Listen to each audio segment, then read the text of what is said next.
Morning, sir. Sir, you're charged with unlawful carrying of a weapon. You are facing up to a year in jail and or a $4,000 fine. We're going to do probable cause. You have the right to remain silent. Anything you say can and will be used against you. Shh. You have the right to have an attorney present. If you cannot afford one, one will be appointed to you, sir. Yes, Judge. On February 5th, 2025, the officer responded to a suspicious person with a weapon on 5900 Gulf Freeway. The officer made contact with the defendant, who was 17 years old. The defendant advised he was inside Jack in the Box while brothers were selling waters outside. The defendant saw a male rushing at his brothers with a knife, pulled out his gun, and pointed it at the male while telling his brothers to run. The officer performed a search on the defendant, locating a 9mm Glock 19, and the defendant advised he bought the gun from a friend for $150. Before this even begins, listen carefully. This isn't just a routine hearing. A 17-year-old is facing a serious weapons charge with up to a year in jail and a $4,000 fine. That's life-altering territory. And right away, the judge starts with Miranda rights, signaling this is no minor situation. So the question is this a crime or a moment of protection gone wrong? Yes, Judge. In this case, the officer was going off the fact that he performed the search because he indicated there was a firearm. So He's going to the defense of others. yes, Judge. It's another person. And it's just the way this is pled is because he's underage. He's below the age of 21. That's the way it's pled, Your Honor. You hear this? Hold on, I'm gonna go yell at somebody. Hold on. Don't know what's going on. Hi, Judge. Is this young man charged with unlawful carrying of possession for being under 21? Correct. Hold on, I've got a kit. Here's the GPS But I'm memo. more concerned about the defense of others. Did you hear it? I mean, No, hold on. hold on a second. Here's GPS. Let me give you a lawyer, Mr. Yeah. Oh, I volunteer. I volunteer representation. Yeah, Give me a record, can you fill that out, please? I will do that. But here's a GPS memo saying that it's on a second. unconstitutional. You know, representative gentleman? Oh, hell yes. Here's the Fifth Circuit saying that it's unconstitutional. Here is the United States District Court, Northern District, saying it's unconstitutional. Here's a motion to quash information. I'll just cross out the name. Great job. Yeah, I had to get in this fight yesterday, and I'm teed up. Here you go, Mr. Tito. Thank you. Judge. I was is there gonna, PC? yeah, look, you gotta be very careful. You know, God forbid something happens where you really dig yourself a hole. I'm gonna find no probable cause, but really, you have to be very careful. You know, sometimes you make a decision in life and it can really have consequences, all right? You know what that means, right? This is where things get legally interesting. The concept of defense of others can completely change a case. If someone reasonably believes another person is in danger, using force, even with a weapon, can be justified. But here's the catch. Was the threat real or just perceived? Because in court, reasonable belief is everything. Are you in school? It all starts with school, man. You got to get back into school. This is not a good way to go through life at 17. The more schooling you have, the more money you're going to make. Knowledge is power, my friend. Do it. Make something. Make me proud. Please. You got it. It's going to get dismissed. Be careful, friend. Yeah. Literally have all that on me because I have a case in another court. I was going to find no PC anyways. So. Notice how the judge immediately shifts focus. He's not just concerned about the gun. He's zeroing in on the intent behind it. Was this a reckless teenager with a weapon? Or someone stepping in to protect family? That distinction can be the difference between conviction and dismissal. We are going on the record. If you want to talk, please go outside. Judge, Hold on. So we're on the record. It cause number 253-4377, 2505-146. I think that's all we have here, right? Yes. Yes. Okay, so guys, for the record, please announce yourselves. State. Anna Eady, EADY, for Mr. Wiggins. Nathaniel Meunier spelled Munier, also for the defense. So hold on, before you get into anything, state. you wanted to bring something to the court's attention.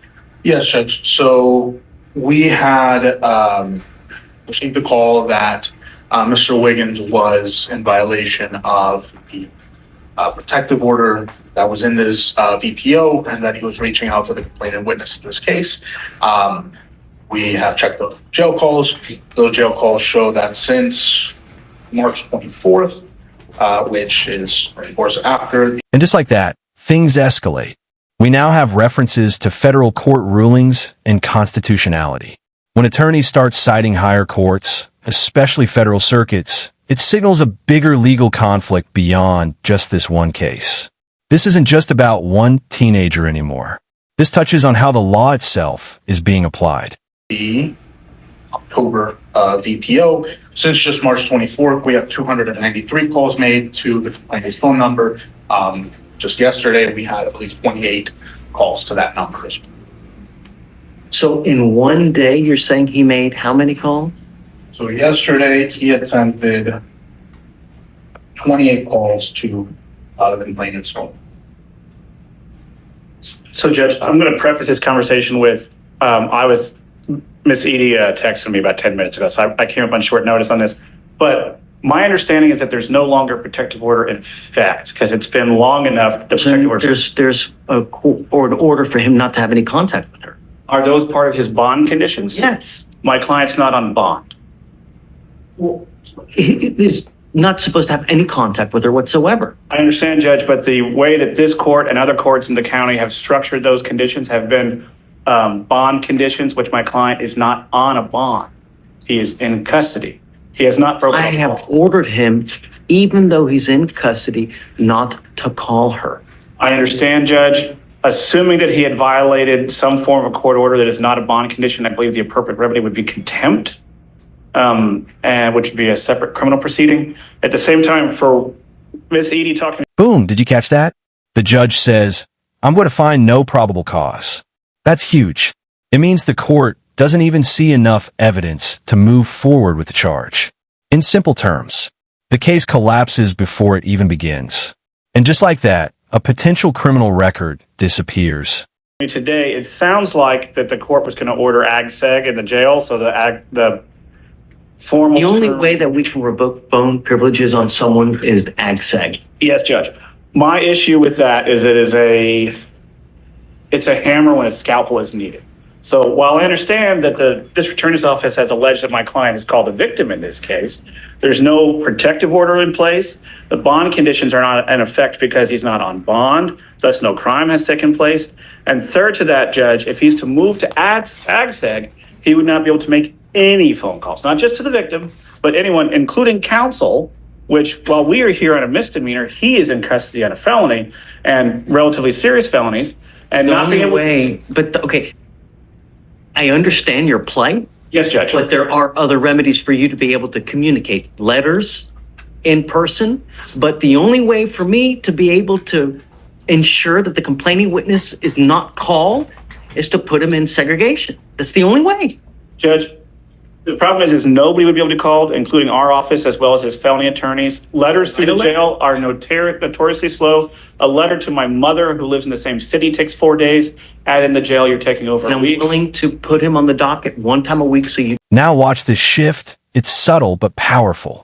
The judge moves from legal authority to life mentor. This happens often with young defendants. Why? Because sometimes the court sees not a criminal, but someone standing at a crossroads in life. And moments like this, they can stick longer than any sentence. guys can have contact. Which the problem is, Judge, we would no longer be able to have any form of private contact, and that would only take care of the misdemeanor and not the felony. And not to be impolite, Judge, him having conversations with us are saying, hey, what's going on with the felony? And any jail visits that take place in ag-seg are actually recorded. They're notified by counsel going through the door that those calls are being recorded. I don't have any other option to not prevent Judge, phone calls. This would violate my client's 5th, 6th, 8th, and 14th, off the top of my head, constitutional rights. Right, self-incrimination, because every conversation is going to be monitored going in and out of the jail because they're going to be recorded via jail visits. He will no longer be able to have private visitation inside the courthouse. You can pull them out. You can have private visitation in the rooms It's there. not about me, Judge. It's about felony court is a serious issue, but that's the. Why are you worried about felony court?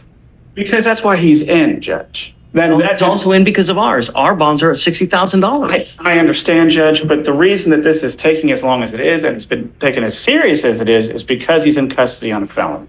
And this court making him to where he cannot participate fully with counsel is. There are other means for you guys to participate, but I've ordered you not to have contact with her. You've called her now over 300 times. I don't understand why you guys aren't filing additional charges anyways. Sorry, Judge, I missed the last statement. I'm The sorry. only way that I can prevent him from making 300 phone calls is to put him in another wing. I was going to talk with the DA, and obviously, if my client's making these calls, and that's an if, he's dialing a single number. The jail's numbers can. Wait, pause. Did they just say over 300 calls? This is where the case flips from sympathy to serious concern. Because repeated contact like this, especially involving a complaining witness, can raise issues of harassment, intimidation, or violation of court orders. Now the question becomes, is this persistence or is it crossing the line? Be easily blocked. I've done it on my cell phone numerous times when I've changed cell phones. Over the weekend, last weekend, I had 15 jail calls from one client. And as annoying as that is, it's very easy to block it on your cell phone. And I assume the victim could do the same. I have not heard anything from the state. Tell the victim what to do, Nathan. I'm not going to say, can you please block your number so we can't call you? The least restrictive means, Judge. Strict scrutiny dealing with constitutional rights. No other way to prevent him from making phone calls. I have acquiesced to you guys before and I've admonished him before. Please don't. We put you in seg last time. You were there a month. You came here begging and pleading. I'm not going to do it. I'm not going to do it. And now we have 300 phone calls. So I don't know what else to do. But now back into ACSEG. I'm going to sprinkle the word allegedly to the phone calls because it's the kind of thing where records would exist that have not been provided to the defense by the state. Do you have the records? Well, I mean, I have them. I just have to get I have to do the forms or get them up with the forms. Yeah. Okay, so let's set up a formal hearing because I don't want. You're right. I don't want to give you state the benefit of the doubt without him actually or Anna actually seeing it and seeing that the phone calls were actually made. So let's set up for a formal hearing. How soon can you get him the evidence? I'm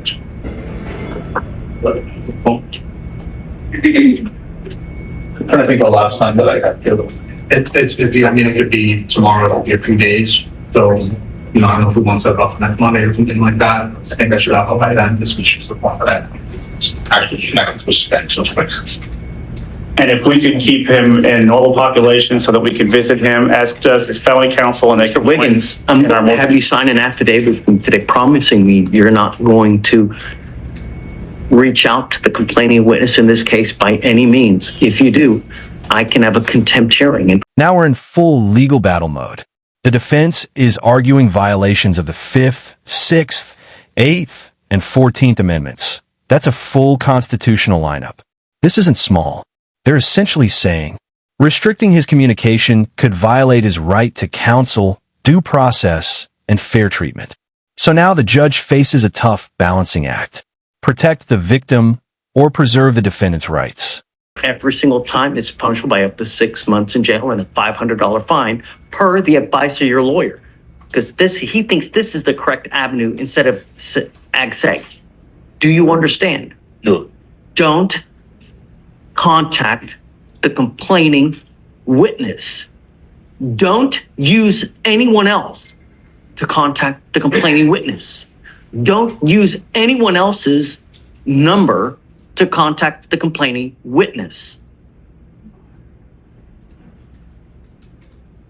I'm going to rephrase what he just said. That means calls going through third parties. So if you call mom and have mom call her, that's against the rules. If you call mom and have mom forward the call, that's against the rules. Etc. Yeah. Okay.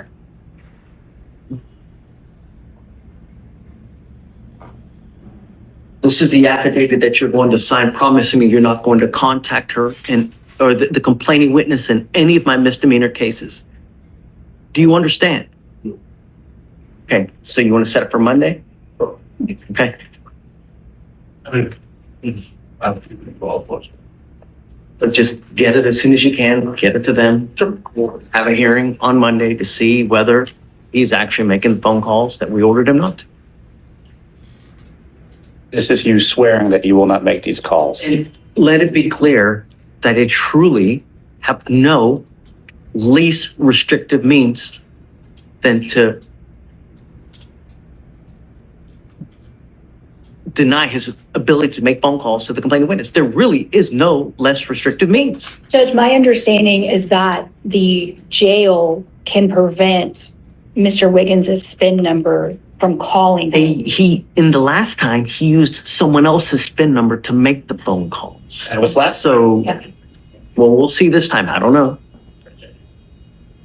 Okay, all right. Just always tell the record, Mr. Wiggins, I want you to make this aware that this is the court having you swear, which is legally binding, that you will not be making any calls.